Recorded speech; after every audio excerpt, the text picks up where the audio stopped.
Assalamualaikum warahmatullahi wabarakatuh dan Om Swastiastu. Perkenalkan, nama saya Imadinanda Martayasa dengan NIM F131240066. Saya dari program studi S1 Teknik Lingkungan. Jadi kali ini saya akan menjelaskan materi tentang baterai, korosi, dan elektrolisis, mulai dari sejarah hingga inovasi masa depannya. Jadi kita masuk saja langsung di pendahuluan. Sebelumnya ini adalah mata kuliah Kimia Dasar 2 dari dosen saya, yaitu Ibu Fatimah. Ini memberikan tugas untuk menjelaskan materi baterai, korosi, dan elektrolisis untuk pengganti tugas UAS. Jadi masuk di pendahuluan, elektrolisis adalah cabang ilmu yang menghubungkan reaksi kimia dengan aliran listrik. Tiga konsep utama dalam elektrolisis elektrokimia baterai, korosi tidak hanya menjadi teori laboratorium saja, tetapi juga membentuk peradaban modern, penyimpanan energi hingga produksi logam dan pengelolaan air. Jadi kita masuk saja ke materi pertama, yaitu baterai. Kita mulai dari sejarah perkembangan baterai. Perjalanan baterai dimulai lebih dari 2 abad lalu. Mulai dari 1780-an, Luigi Galvani menemukan fenomena bioelektrik ketika kaki katak bisa bergerak karena dua logam berbeda. Ini menjadi inspirasi lainnya lahirnya elektrokimia.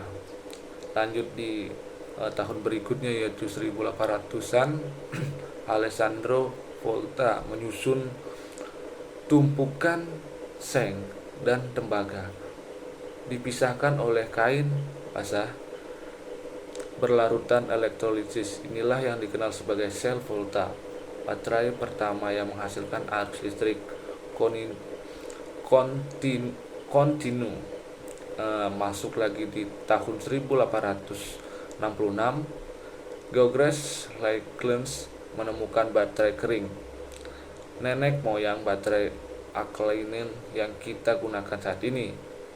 1881 lagi, Gaston Planck menciptakan aki tumbal asam yang sehingga sekarang masih digunakan untuk kehidupan mesin kendaraan yang kita gunakan sehari-hari, seperti sepeda motor dan mobil. Masuk di 1991, Sony memperkenalkan baterai lithium ionnya.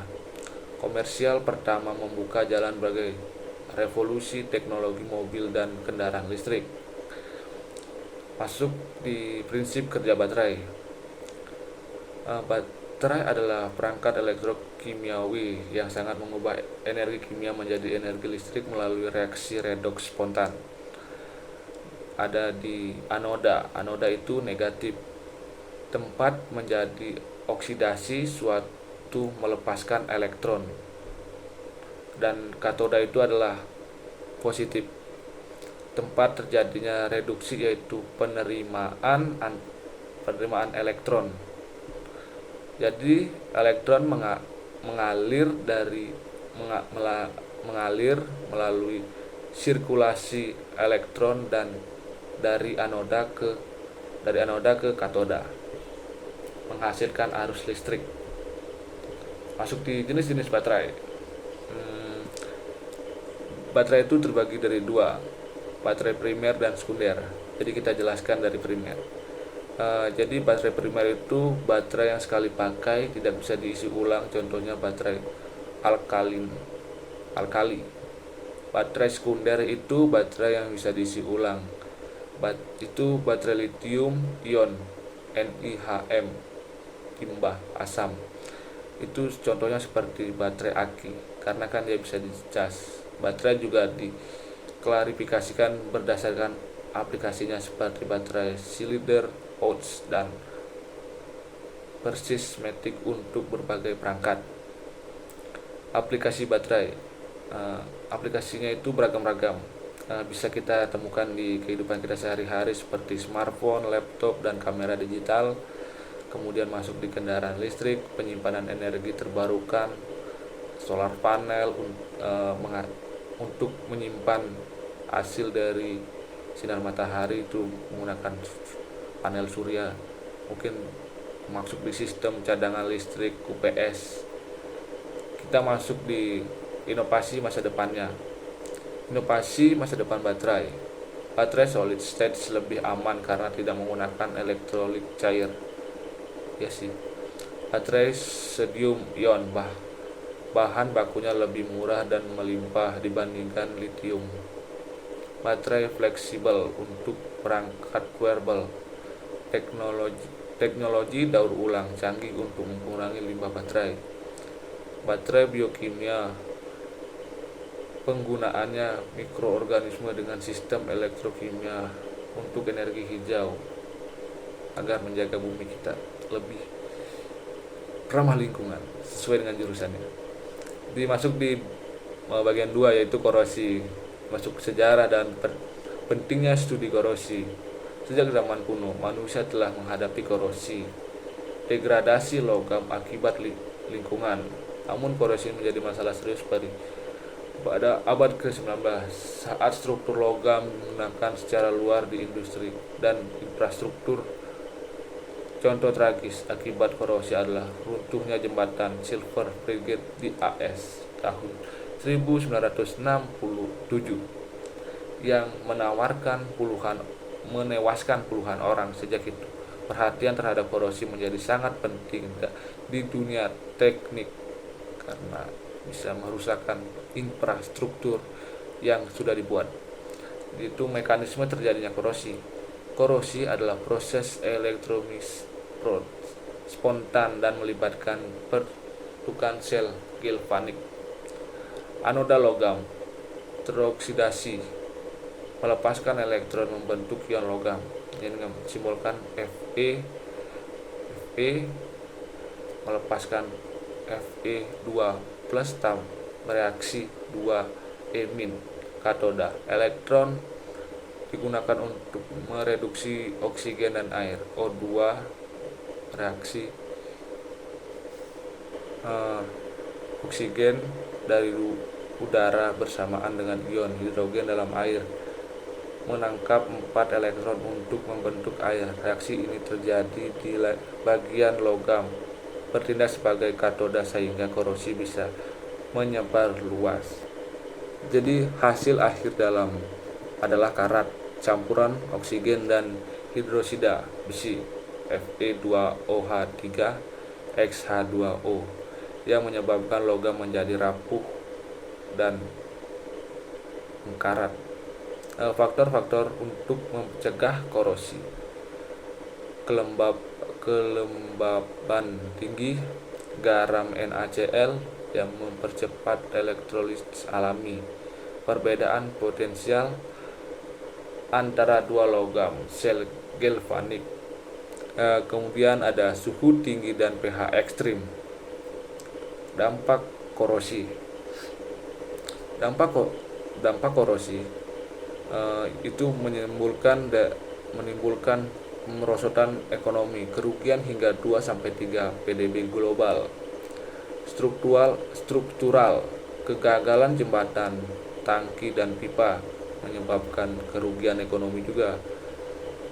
Ini dampak korosi ini sangat krusial di bidang infrastruktur, makanya kita perlu mempelajarinya. Kemudian dampak lingkungannya, kebocoran limbah, polusi air tanah. Jadi perpipaan yang menggunakan fokusnya pada perpipaan yang masih menggunakan besi itu rawan terkena korosi jika perawatannya kurang baik. Keselamatan kecelakaan industri di berbagai tambang sudah kita pernah lihat kecelakaan industri yang diakibatkan dari korosi ini. Kemudian masuk di teknologi pencegahan korosi, masuk di coating pelmesion, yaitu dengan mengecat plastik, menggantikan dengan plastik pelapis epoksi dengan menggunakan pelapis epoksi maksudnya. Galvaniasi, melapisi baja dengan seng. Proteksi katodik, memberi logam lebih reaktif agar terkorosi duluan. Material tahan korosi, stainless steel, titanium only. Itu bahan yang material yang lebih tahan dari korosi, yaitu stainless, titanium only. Baru sensor korosi pintar untuk memonitoring kondisi struktur. Kita masuk di inovasi masa depan. Pelapis cell health, mampu memperbaiki kerusakan mikro secara otomatis. Nepolapis super tipis tapi tahan ekstrim. Material karbon seperti graphene kuat, ringan, dan tahan korosi. Kita masuk lagi di elektrolisis. Sejarah elektrolisis 1800-an, Nicholson dan Kirlicha menemukan elektrolisis air menggunakan baterai volta. 1834, Michel Faraday merumuskan dua hukum elektrolisis yang menjadi dasar kuantitatif proses ini.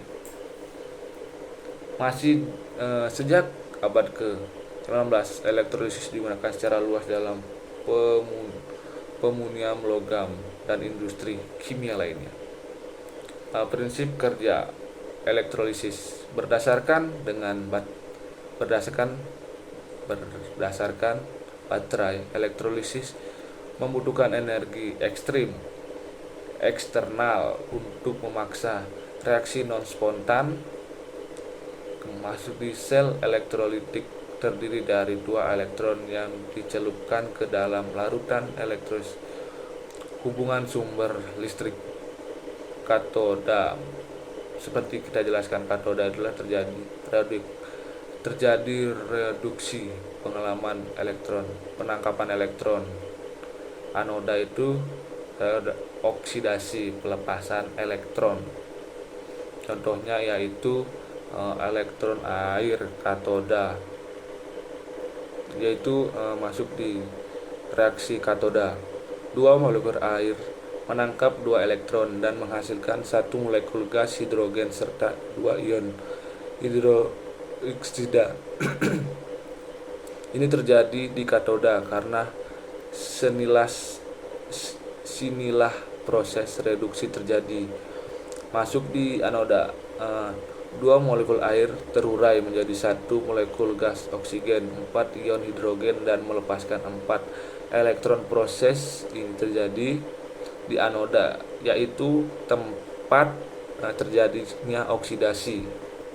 Masuk lagi di aplikasian elektrolisis, masuk di industri logam, pemurnian tembaga, produksi aluminium, penyepuhan logam untuk melapisi perhiasan dan logam mulia, produksi bahan kimia NaOH, Cl2 dan H2, pengolahan air, elektrokoagulasi untuk limbah beracun.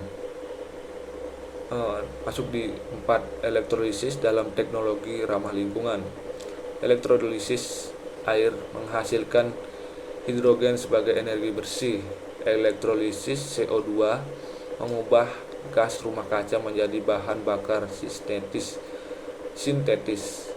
Bioelektrolisis, kombinasi mikroorganisme dan elektrolitik untuk mengurai limbah. Masuk di masa depan elektrolisis. Teknologi elektrolisis efisien untuk ekonomi hidrogen. Elektrolisis skala mikro dan portable. Rekayasa elektrolitik baru berbasis air laut, limbah organik. Integrasi dengan energi surya dan angin. Jadi kesimpulannya dari materi ini adalah elektrokimia tidak hanya menjadi bagian kurikulum kimia dasar, tapi menjelma menjadi tulang punggung sebagai inovasi modern yang akan datang, mulai dari baterai, memfasilitasi transisi menuju mobil listrik dan energi terbarukan untuk menuju Indonesia emas, dan mengurangi pencemaran karbon dioksida. Masuk di korosi, menantang kita untuk merancang material dan infrastruktur yang lebih tahan lama agar tidak lebih banyak mengeluarkan dana untuk infrastruktur karena terkena korosi. Elektrolisis membuka pintu bagi transformasi kimia hijau, termasuk produksi hidrogen, pengelolaan limbah, dan lain sebagainya. Dengan mengintegrasikan ketiga konsep ini, kita sedang melangkah menuju masa depan teknologi yang berkelanjutan, efisien, dan ramah lingkungan. Jadi sekian video dari saya, yaitu tentang baterai, korosi, dan elektrolisis. Kurang lebihnya yang saya bisa sampaikan. Sekian dan terima kasih.